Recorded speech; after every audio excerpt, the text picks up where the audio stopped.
Self-mummification, sacrifice, and the weirdest pants I have ever seen in my life, but if I had to see it, so do you. Let's get into it. Starting off our list today, we have Sokushinbutsu, a process in which ancient Japanese monks mummified their own bodies while they were still alive. I mean, obviously, how can you mummify your body if you're dead? Anyways, it's a lengthy process during which monks would give up grains and instead forage for nuts to reduce their body fat. After several cycles of that diet, they would then move on to drinking salt water to dehydrate themselves in an effort to reduce the amount of water in their bodies. And finally, they would consume a poisonous tea made from the lacquer tree that contained compounds to aid in the preservation of their bodies. After consuming the tea, the monks were placed inside of a box with a bell and both air and water tubes, and then lowered into a pit that was filled in with charcoal. Each day, the Sokushinbutsu monks would ring the bell to let the others know that they were still alive. When the bell eventually stopped ringing, the air and water tubes were removed and the pit was sealed. After 1,000 days later, the monks would be dug up, and if their mummification process was successful, their bodies would be placed in a shrine. 17 monks are confirmed to have successfully completed the process, and many others tried but failed, and instead of becoming mummies, their bodies simply rotted in their graves. Next up, we've got the ancient Greek and Roman practice of dedication towards the Great Mother Goddess, who is often depicted being accompanied by lions and holding a tambourine.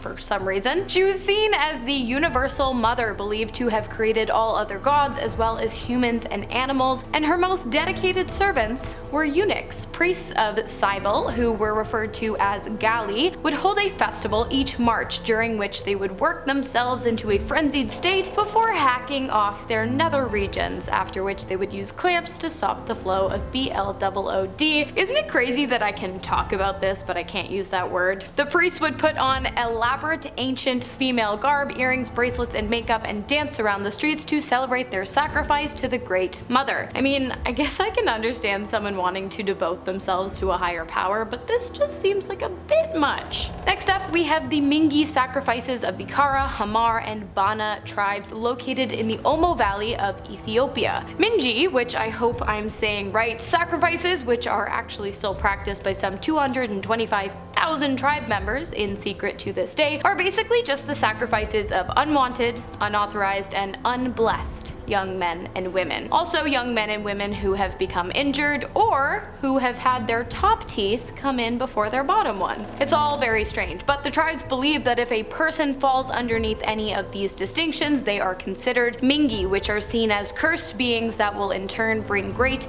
misfortune to the primitive villages of the tribes. Mingis are often killed by drowning, starvation, being pushed off a cliff, or being fed to animals. In less words, inhumanely. Annually, the tribes collectively kill somewhere around 200 to 300 young males and females per year that they believe to be Mingis in order to protect their tribes. Next up, we've got heart extraction, an ancient practice done by the Aztecs, who believed that gods required nourishment from human hearts, fresh ones, and so in ritualistic sacrifices, Aztecs ripped the hearts from their offerings using knives, axes, and even long sticks. They would then hold the still beating heart of the deceased and present it to the gods. Such sacrifices were ceremonial events that often drew in large crowds hoping to catch a glimpse of the spiritual offering and suffering. The location in which the heart was taken out of the body, though, differed, as different priests had different methods and different levels of skill. Sometimes they would access the hearts quickly through the sternum of their sacrifices, but other times they would hack away at the chest in an attempt to access the heart through the rib cage. Either way, it was pretty gross, sounds super painful, and super messed up. The Celtic Bog sacrifices are next up on our list today. Prior to the 17th century, ancient European civilizations were known to sacrifice valuable objects, as well as, of course, human lives, to appease the gods and the spirits of the lands they inhabited. In Celtic traditions, these sacrifices or offerings were given to bogs, as they believed that it was the best way to directly offer up their bounty to the earth, or offer down, because bogs are bodies of water. Those sacrificed and given to the bogs would later be referred to as bog bodies. First discovered in the 17th century, the bogs made it impossible to identify much about those sacrificed in the Celtic rituals, other than, of course, the way that they died. Methods of killing involved the gallows, restricting airways, and being impaled, sliced, or hit on the head. And it is believed that the sacrifices generally consisted of criminals or enslaved individuals. The Sati ritual is up next. It's an outdated Indian practice that involved a widow and her deceased husband's funeral. In a final act of devotion to her betrothed and to free herself from any sin she might have committed within her lifetime, the grieving widow was expected to be buried on top of her deceased husband. Buried alive on top of her deceased husband, that is. The ritual took place in the 17th and 18th centuries, and it was seen as the ultimate sacrifice that would grant both parties a place in heaven, regardless of how they lived their lives on Earth. It was eventually outlawed in the 19th century by the British colonial government, which is probably a good thing, it's definitely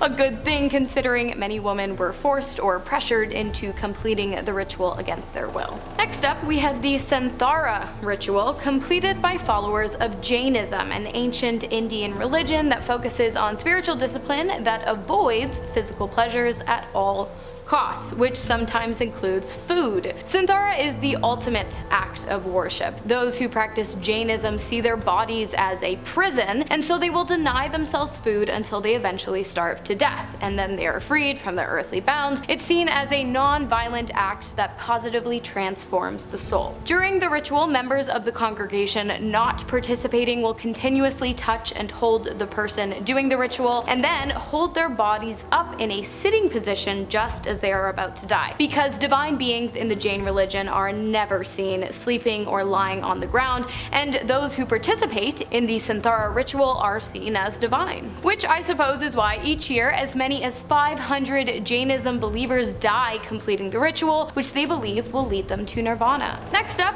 Samhain. What is Samhain? Well, it's an ancient holiday, kind of like Halloween, celebrated by people throughout Ireland, Scotland, and the Isle of Man. On Samhain, it's believed that the dead are able to rise and roam the earth until the following day. It takes place on October 31st and it ends November 1st. So what better way to celebrate the holiday and to avoid being stalked by the deceased than to dress up as a dead person yourself? Many who partook in Samhain painted their faces black and put on disguises made of straw, but some people took it just a step further. They wore the skin of freshly killed animals, mainly pigs, whose dying screams were used to mark the beginning of the celebration. Along with pig and other animal skins, many people also wore animal skulls to create demonic-looking costumes to deter the dead as well. I think my best Halloween costume was probably a geologist, although everyone thought I was a Fortnite character, so maybe it wasn't that great. Next up, Necropants. Yep, it's pretty much what it sounds like. An occultist tradition with roots in Iceland in which the skin of the legs and feet of the dead were removed and then worn as pants by the living. Of course, those who wish to wear the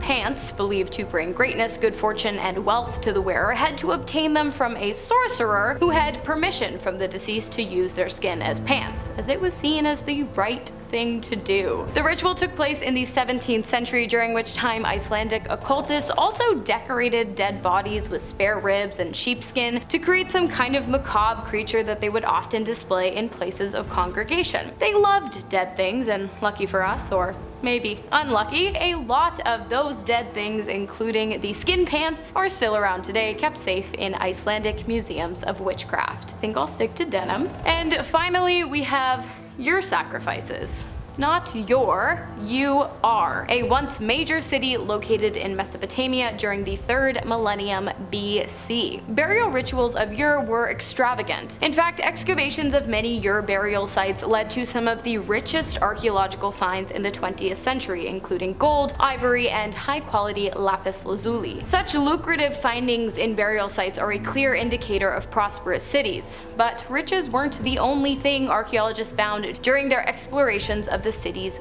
grave sites. Human sacrifices. 52 human sacrifices to be exact were found in the tomb of Ura's former queen, Queen Puabi.